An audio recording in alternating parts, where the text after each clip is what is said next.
पूरी PCTL online family का मैं फिर से तहे दिल से स्वागत करता हूं, वेलकम करता हूं।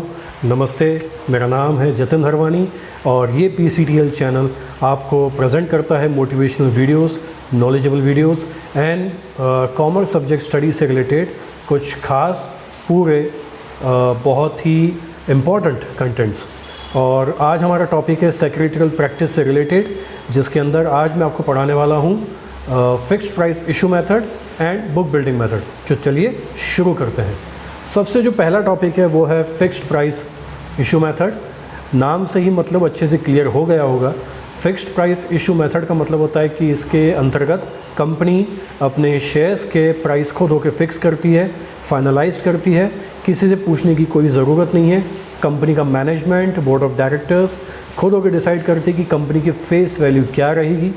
यहाँ पे जो भी इसके रिलेटेड जो भी शर्तें रहेंगी, कंडीशंस रहेंगी, इस शेयर्स को इशू करने से रिलेटेड जो भी प्रावधान पूरे किए जाएंगे, जो कंडीशंस को फॉलो किया जाएगा, वो कंपनी खुद होकर सब कुछ कंप्लीट करेगी। फिक्स्ड प्राइस इशू मेथड में शेयर्स की फेस वैल्यू फिक्स रहती है। कंपनी प्रॉस्पेक्टस इशू करती है, उस प्रॉस्पेक्टस के अंदर कंपनी की सारी मैनेजमेंट की डिटेल्स, शेयर्स की फिक्स फेस वैल्यू और कब ये शेयर्स इशू होंगे, क्लियर, इसकी आखिरी डेट कब होगी, सारी की सारी जानकारी प्रॉस्पेक्टस में दी हुई रहती है। कंपनी इस पर्टिकुलर शेयर्स से जो पैसा रेस करेगी, इसको कहाँ पे यूटिलाइज़ करेगी, इस बात की जानकारी भी आपको प्रॉस्पेक्टस में दी रहती है। तो in short fixed price issue method में आपको मैं यही कहूँगा कि इसमें कंपनी खुद होके अपना प्राइस यानी शेयर्स की फेस वैल्यू खुद होके डिसाइड करती है, राइट। पब्लिक से डिसाइड करने की इसमें कोई भी गुंजाइश बिल्कुल नहीं है।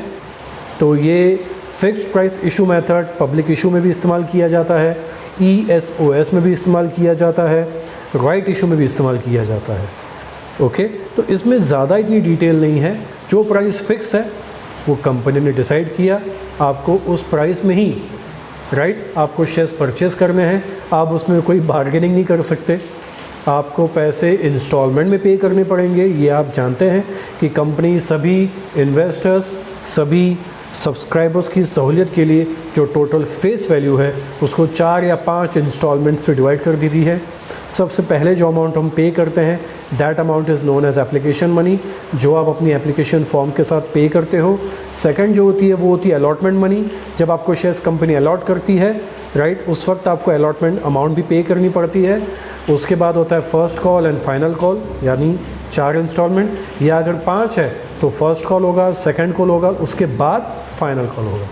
तो जिस तरह से मैंने आपको 4 या 5 इस तरह से इंस्टॉलमेंट में डिवाइड करके आप लोग अपना अमाउंट, जो फेस वैल्यू अमाउंट होती है, जिसे आप इशू वैल्यू भी बोल सकते हैं, जो इशू वैल्यू कंपनी ने डिसाइड की होगी।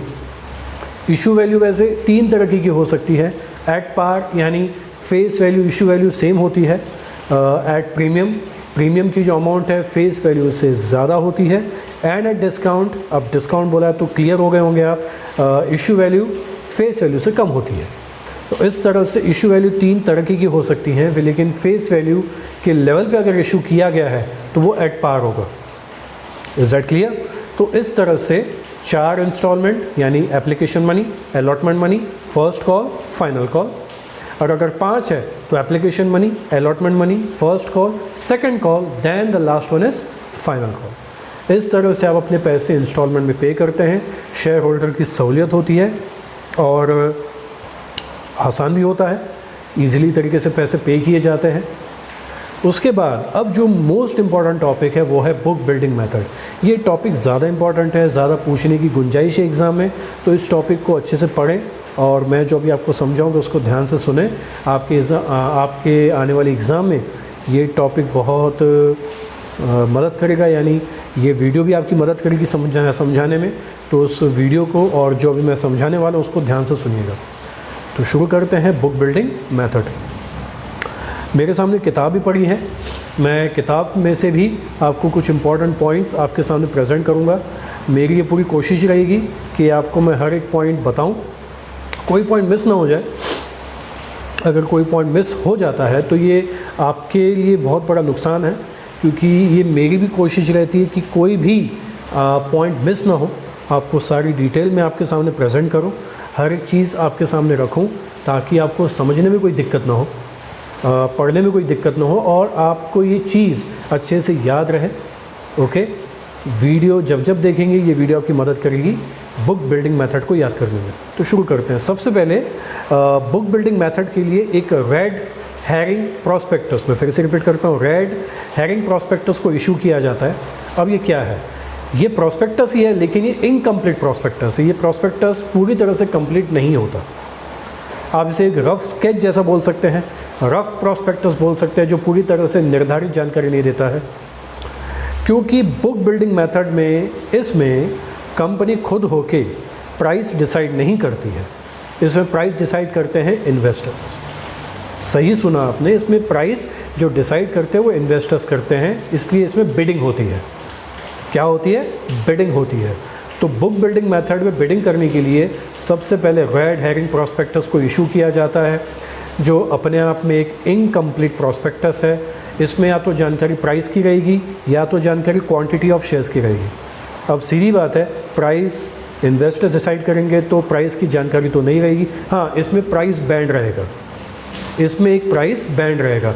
और मैं आपको एक जानकारी भी बता दूं कि जो इसमें प्राइस बैंड है, यानी एक मिनिमम प्राइस होती है, एक मैक्सिमम प्राइस होती है। आप इसे एक लोवेस्ट एंड बोल सकते हैं या फिर हाईएस्ट एंड बोल सकते हैं। तो लोवेस्ट और हाईएस्ट एंड के बीच में 20% से ज़्यादा का गैप नहीं होना चाहिए। यानी अगर मैं लोवेस्ट एंड बोलता हूँ 100 रुपये, तो हाईएस्ट एंड होना चाहिए 120। अब 100 और 120 के बीच में 20% से ज़्यादा की गैप नहीं है। तो ये बात आपको याद रखनी है कि जो लोवेस्ट एंड है और जो हाईएस्ट एंड है उसके बीच में 20% की गैप से ज़्यादा नहीं होना चाहिए, मैक्स 20% ही रहेगा। तो प्राइस बैंड रहेगा और क्वांटिटी कंपनी ने डिसाइड की होगी। Might be they are going to issue 10,000 shares, 20 और मोर देन, जो भी होगा वो कंपनी अपनी क्वांटिटी खुद होकर डिसाइड कर सकती है कि कितने शेयर बेच के उनको कितना पैसा रेज करना है। और बिडिंग के ज़रिए एक कट ऑफ प्राइस, ध्यान से सुनिएगा, एक कट ऑफ प्राइस डिसाइड किया जाएगा। अब मैंने आपको बताया कि प्राइस बैंड रहता है, एक होता है लोवेस्ट एंड, एक होता है हाईएस्ट एंड। मान लेते हैं फॉर एन एग्जांपल कि लोवेस्ट एंड है 100 रुपीज़ और हाईएस्ट एंड है 120 रुपीज़। अब इस बीच में पूरा गेम है, क्लियर है? आप प्रॉस्पेक्टस, आपने रेड हेरिंग प्रॉस्पेक्टस परचेज़ किया, आपने एप्लीकेशन फॉर्म उसमें रहेगा, फिलअप करें और अपनी बिडिंग लिखित करके भेज दीजिए। इसके लिए आपका जो प्रॉस्पेक्टस है वो प्रॉस्पेक्टस डायरेक्ट कंपनी में आप सबमिट ही करते हैं। ऑब्वियसली कंपनी एक इन्वेस्टमेंट बैंकर का अपॉइंटमेंट करती है, जिसे हम लीड मर्चेंट बैंक कहेंगे या उसे बुक रनर कहेंगे, जिनको ये पूरी जिम्मेदारी दी जाती है कि पूरी बुक बिल्डिंग की जो प्रोसेस रहेगी, पूरी बुक बिल्डिंग की जो प्रोसेस रहेगी पूरी यही कंडक्ट करेंगे। सारे एप्लीकेशन रिसीव करेंगे, बिडिंग रिसीव करेंगे, राइट। लोवेस्ट और हाईएस्ट एंड के बीच में जो प्राइस की ज़्यादा बिडिंग होगी, जो प्राइस ज़्यादा कोट की जाएगी, मान लीजिए प्राइस कोट की गई है 115, 116, 117, 118, 119 और लास्ट है 120 यानी 120।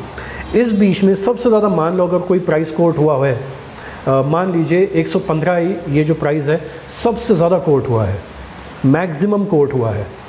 इसको हम और अच्छे से समझते हैं कि 115 पे 1 लाख शेयर्स की डिमांड आई। मान लीजिए कंपनी को 3 लाख शेयर्स बेचने हैं। 115 पे 1 लाख शेयर्स की डिमांड आई, 116 पे 30,000 शेयर्स की डिमांड आई, 117 पे 20,000 शेयर्स की डिमांड आई, 117 पे 50,000 शेयर्स की डिमांड आई, 15, 16, 17, 18, 118 पे 50,000 शेयर्स, 119 पे 1 लाख शेयर्स की डिमांड आई और 120 पे भी 1 लाख शेयर्स की डिमांड आई। अब जो 1 लाख है वो 115 पे है, 119 पे है और 120 पे है। 1 लाख 1 लाख 1 लाख और बीच में है 30,000, 20,000 एंड 50,000। अब कैसा होगा, किस तरह से शेयर्स दिए जाएंगे? हम ये देखेंगे कि अगर हम 120 प्राइस डिसाइड करते हैं, 1 लाख शेयर्स की डिमांड जिस पे आई है, अगर 120 कंपनी फाइनल करती है या कट ऑफ प्राइस डिसाइड हो जाता है, तो उसमें तो सिर्फ खरीदने वाले यानी कुछ मेंबर्स ही होंगे जिसमें डिमांड 1 लाख ही है। तो सीधी बात है 120 रुपीज़ फाइनलाइज नहीं होगा, क्योंकि शेयर्स टोटल कितने बेचने हैं? 3 लाख्स। अब अगर हम 119 डिसाइड करते हैं, ओके, तो 120 वाले जो हैं वो 119 रुपये भी खरीद सकते हैं, 1 रुपया कम ही हो जाएगा। तो टोटल अभी भी शेयर्स कितने जाएंगे? 2 लाख, लेकिन अभी भी 1 लाख बाकी है। अगर 118, 117, 116 अगर यहाँ पे भी देखा जाए तो क्वांटिटी 50 है, फिर 20 है, फिर 30 है। अगर इनकी भी टोटलिंग की जाए 118 पे, 117 पे, 116 पे 50,000, 20,000, 30,000, तो ये भी 1 लाख है। तो 120 पे 1 लाख है, 119 पे 1 लाख है, 118 पे 50,000 है, 117 पे 20,000 है, और 116 पे इट इज़ 30,000। अगर हम 116 रुपये फ़िक्स कर देते हैं, 116 रुपये फ़िक्स कर देते हैं, 1 रुपया ज़्यादा ही है, कंपनी ज़्यादा के बारे में सोचेगी कि अगर 1 रुपया ज़्यादा भी आ रहा है तो अच्छी बात है, ओके। और 3 लाख शेयर्स पूरे हो जाते हैं, क्योंकि 116 पे है 30,000, वो खरीदने के लिए तैयार है, ओके। जो 117 वाले हैं उनको भी 1 रुपया कम हो जाएगा, वो बोलेंगे रुपये 1 रुपया बच रहा है, ठीक है, 20,000 शेयर्स तो चले ही जाएंगे, वो भी बिक जाएंगे। 117 पे उनको भी 2 रुपये कम देने पड़ेंगे, 118 पे सॉरी, उनको भी 2 रुपये कम देने पड़ेंगे कि 116 पे वो 30,000 शेयर्स की डिमांड पूरी हो जाएगी। 19 और 20 वाले, 119 और 120 वाले भी, उनको भी रुपये कम देने पड़ेंगे। 119 रुपये जिन्होंने कोट किया उनको 4 रुपये कम देने पड़ेंगे, और 120 रुपये जिन्होंने कोट किया उनको 5 रुपये कम देने पड़ेंगे। इस तरह से 3 लाख शेयर्स आराम से क्या हो जाएंगे? डिस्ट्रीब्यूट हो जाएंगे, अच्छे से हो जाएंगे, कवर अप हो जाएंगे। कंपनी के 3 लाख शेयर्स की डिमांड फुलफिल हो जाएगी, और 116 जो प्राइस है 116 वो फाइनलाइज्ड हो जाएगा, वो फाइनलाइज्ड हो जाएगा। 120 रुपये दे सकते हैं जो, वो 116 भी दे सकते हैं। जो 119 रुपये, 118, 117, राइट, ये जो दे सकते हैं वो 116 देने में उनको क्या दिक्कत है? प्राइस तो कम ही है, और इस तरह से कंपनी की डिमांड भी फुलफिल हो जाएगी, 3 लाख शेयर्स भी पूरे हो जाएंगे, सारे शेयर्स की डिमांड भी आ जाएगी, और कट ऑफ प्राइस क्या फिक्स हो जाएगा? 116। अब आपने देखा कि वहाँ पे 30,000 शेयर्स की डिमांड थी, लेकिन हमने एक ऐसा प्राइस निकाला जो सब देने के लिए तैयार होंगे, और पूरी शेयर्स की डिमांड भी क्या हो जाएगी? फुलफिल हो जाएगी। तो एक कट ऑफ प्राइस फाइनलाइज्ड हो जाएगा, और इस तरह से सारे के सारे शेयर्स की क्या हो जाएगी? डिमांड फुलफिल हो जाएगी। तो एक हाईएस्ट स्टैंड और एक लोवेस्ट स्टैंड के बीच में हमने कट ऑफ प्राइस को फिक्स किया। वो प्राइस फिक्स होने के बाद सारे शेयर्स की डिमांड भी क्या हो गई? फुलफिल हो गई। इसे कहते हैं बुक बिल्डिंग मेथड। अब जब ये कट ऑफ प्राइस फिक्स हो जाएगा, ये फाइनल प्राइस फिक्स हो जाएगा ना, उसके बाद फाइनली एक प्रॉस्पेक्टस रेडी हो जाएगा, फाइनल प्रॉस्पेक्टस, और उसके बाद शेयर्स की क्या होगी? बिक्री होगी। अब जिन्होंने एक्स्ट्रा पैसा दिया है, क्योंकि 116 फाइनल हो गया है, तो जिन्होंने 117, 18, 19, 20 दिया है, राइट, एक्स्ट्रा 1 रुपया, एक्स्ट्रा 2 रुपये, 3 रुपये, 4 रुपये, वो एक्स्ट्रा मनी रिफ़ंड हो जाएगा। उनको 116 के हिसाब से शेयर्स अलॉट किए जाएंगे, और एक्स्ट्रा अमाउंट उनको रिफ़ंड कर दिया जाएगा। 116 फाइनल हो गया है, 116 कट ऑफ प्राइस हो गया है, और इस तरह से बुक बिल्डिंग मेथड पूरी तरह से फाइनलाइज हो जाएगी। तो ये बुक बिल्डिंग मेथड हम एक्चुअली IPO और FPO में भी इशू कर सकते हैं। IPO का मतलब होता है इनिशियल पब्लिक ऑफ़र, और FPO का मतलब होता है फर्दर पब्लिक ऑफ़र, जिसे हम एक और नाम भी दे सकते हैं, it is known as also follow on public offer. मैंने कहा ना मैं किताब से देख के पढ़ाऊँगा, क्योंकि मुझे याद रहता है, लेकिन कभी कभी मुझे लगता है कि मैं एक शब्द भी ना भूलूँ, और आपको मैं एक शब्द भी कम ना सुनाऊँ, आपको पूरी चीज़ें पता चले, आपको मीनिंग टू मीनिंग पता चले। तो अभी तक मैंने आपको बुक बिल्डिंग मेथड बताई है, और उसके बाद मैंने अभी आपके सामने 2 नाम लिए, IPO एंड FPO। तो जब कंपनी पहली बार शेयर्स इशू करती है, फर्स्ट टाइम, इनिशियल का मतलब होता है स्टार्टिंग, शुरुआत करना। जब कोई भी कंपनी पहली बार अपनी पब्लिक इशू करती है, उसे हम इनिशियल पब्लिक ऑफ़र करते हैं, उसे हम इनिशियल पब्लिक ऑफ़र कहते हैं। और अगर इसके पहले कभी भी कंपनी ने अगर शेयर इशू किए होंगे, तो उसे हम प्राइवेट प्लेसमेंट ऑफ शेयर्स कहते हैं। यानी कंपनी प्राइवेटली अपनी शेयर्स क्या करती है? इशू करती है, सेल करती है।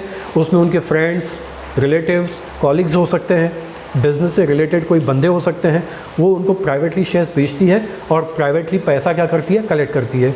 इसलिए इसे प्राइवेट प्लेसमेंट ऑफ शेयर्स कहते हैं। लेकिन और वो कंपनियां अनलिस्टेड होती हैं। अगर कंपनी लिस्टेड हो गई है, किसी स्टॉक एक्सचेंज में लिस्टेड हो गई है और वो अभी पब्लिक इशू करना चाहती हो तो कर सकती है, क्योंकि जब कंपनी पहली बार पब्लिक के पास जाके शेयर इशू करती है, पब्लिक को ऑफ़र करती है, पब्लिक को इनवाइट करती है कि वो हमारी कंपनी में शेयर्स में इन्वेस्टमेंट करे, तो उसे कहते हैं इनिशियल पब्लिक ऑफ़र।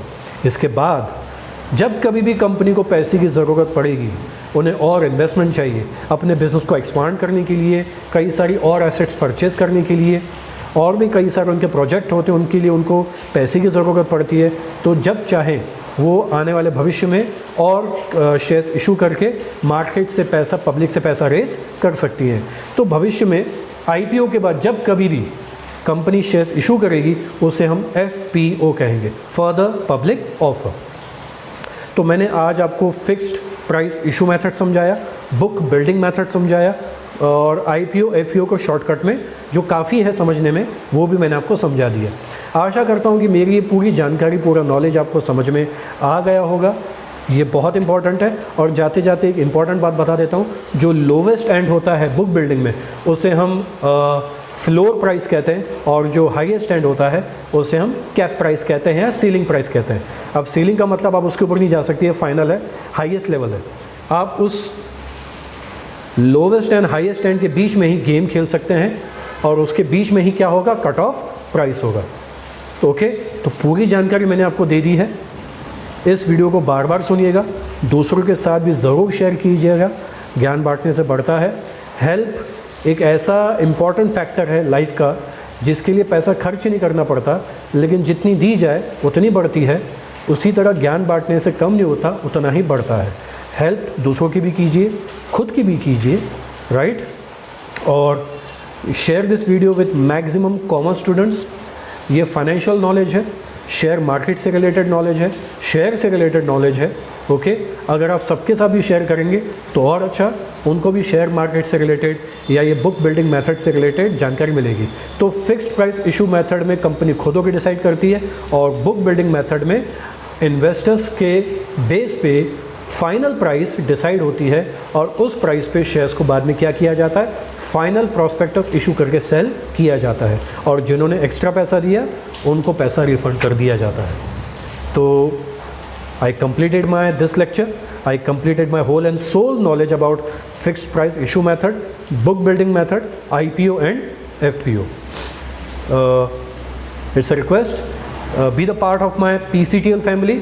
मेरी ऑनलाइन फैमिली को और बढ़ाएं, और लोगों के साथ शेयर करें, मेरे चैनल को सब्सक्राइब करें, जुड़ें, and take the benefit of this knowledge. अगली वीडियो में फिर से मैं आपके सामने प्रेजेंट होऊंगा, एक और नए कंटेंट के साथ, एक और नए नॉलेज के साथ। तो जुड़े रहें, राइट। चैनल को सब्सक्राइब करना बिल्कुल ना भूलें, और दूसरों को भी कहें कि ये चैनल आपके लिए है, कॉमर्स सब्जेक्ट स्टडीज़ के लिए है। SP, OC, इको एंड और भी कुछ सब्जेक्ट कवर होंगे आने वाले भविष्य में। आई होप मैंने मेहनत की, आपको ये मेहनत अच्छी लगी, तो इस मेहनत के लिए लाइक कीजिए मेरे वीडियो को, शेयर कीजिए मेरे वीडियो को, और सब्सक्राइब करें मेरे चैनल को। थैंक यू, नमस्ते, जय हिंद। मिलते हैं फिर से एक नई वीडियो के साथ।